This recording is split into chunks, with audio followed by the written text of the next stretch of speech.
ಅದದು America timings ಅಲ್ವಾ ಭಾವನವ್ರೆ, ಇಲ್ಲಿ ಹಗ್ಲಾದ್ರೆ ಅಲ್ಲಿ ರಾತ್ರಿ ಆಗಿರುತ್ತೆ, ಅದಕ್ಕೆ ಅವರು ಇನ್ನೂ ನಿದ್ರೆಲ್ಲೇ ಇದ್ದಾರೆ ಅನ್ಸುತ್ತೆ ಭಾವನವ್ರೆ. ಹಾ,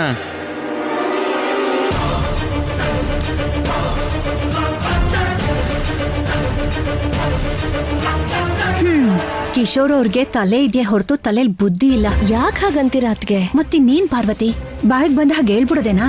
ಬೆಳಿಗ್ಗೆ ಸಾಧ್ಯನೇ ಇಲ್ಲ ಅಂತ ಹೇಳ್ತಾರೆ, ರಾತ್ರಿ ಬಂದು ಈ ಮದ್ವೆಗ್ ನಂದೇನ್ ಅಭ್ಯಂತರ ಇಲ್ಲ ಅಂತಾರೆ. ಅಮೆರಿಕದವರು ಹಾಗೆ ಏನೋ ನಮಗ್ ದೂರ ಆಗಿರೋದಷ್ಟೇ ಅಲ್ಲ, ಮಾತಿಂದನೂ ದೂರ ಆಗಿರ್ತಾರೆ. ಏನ್ರೇ ಚಿತ್ರ ಬರೀತಿದ್ದೀರಾ, ರಂಗೋಲಿ ಹಾಕ್ತಿದ್ದೀರಾ? ಆಗೋಯ್ತು ಅತ್ತೆ. ಅದಕ್ಕೆ ಸ್ವಲ್ಪ ಅರಿಶಿನ ಕುಂಕುಮನು ಹಾಕಿ. ಅದನ್ನ ನೀನೇ ಚೆನ್ನಾಗಿಡ್ತೀಯ ಅತ್ಗೆ, ನನ್ ಕೈಯೆಲ್ಲ ನೋವು ಬಂತು. ಬೇಡದಿರೋ ಜಾಗದಲ್ಲೆಲ್ಲ ಬೆರಳನ್ನ ಇಡ್ತಾ ಇದ್ರೆ ನೋವಾಗಲ್ವ ಮತ್ತೆ?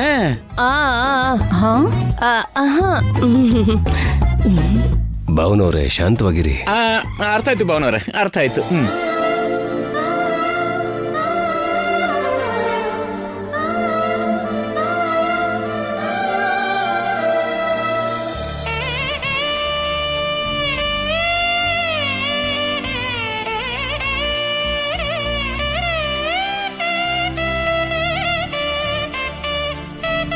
ಆದ್ಯಾ, ಸೀನು, ರಾಜಿ, ಶೌರ್ಯ ಎಲ್ರು ಬನ್ನಿ.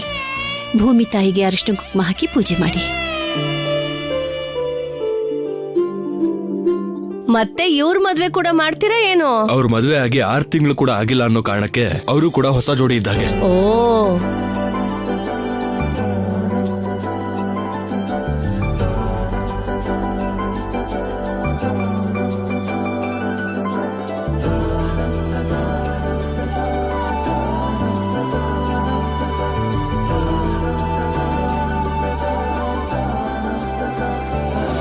ಈಗ ಮಣ್ಣಿಂದ ಹುಡುಗಿ ಹಣೆಗೆ ಬೊಟ್ಟಿಡಿ.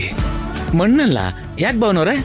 ಸುಖ ದುಃಖದಲ್ಲಿ ಕಷ್ಟ ಸಮಯದಲ್ಲಿ ನನ್ ಜೊತೆ ನಡೆಯೋ ನೀನು ನಾನು ಅಂದ್ರೆ ನಾವು ಮಣ್ಣಲ್ಲಿ ಮಣ್ಣಾಗೋವರೆಗೂ ನಿನಗೆ ಬೊಟ್ಟಿಡ್ತಾ ನಿನ್ನ ಸುಮಂಗಳಿಯಾಗಿ ನೋಡ್ಕೋತೀನಿ ಅಂತ ಅರ್ಥ.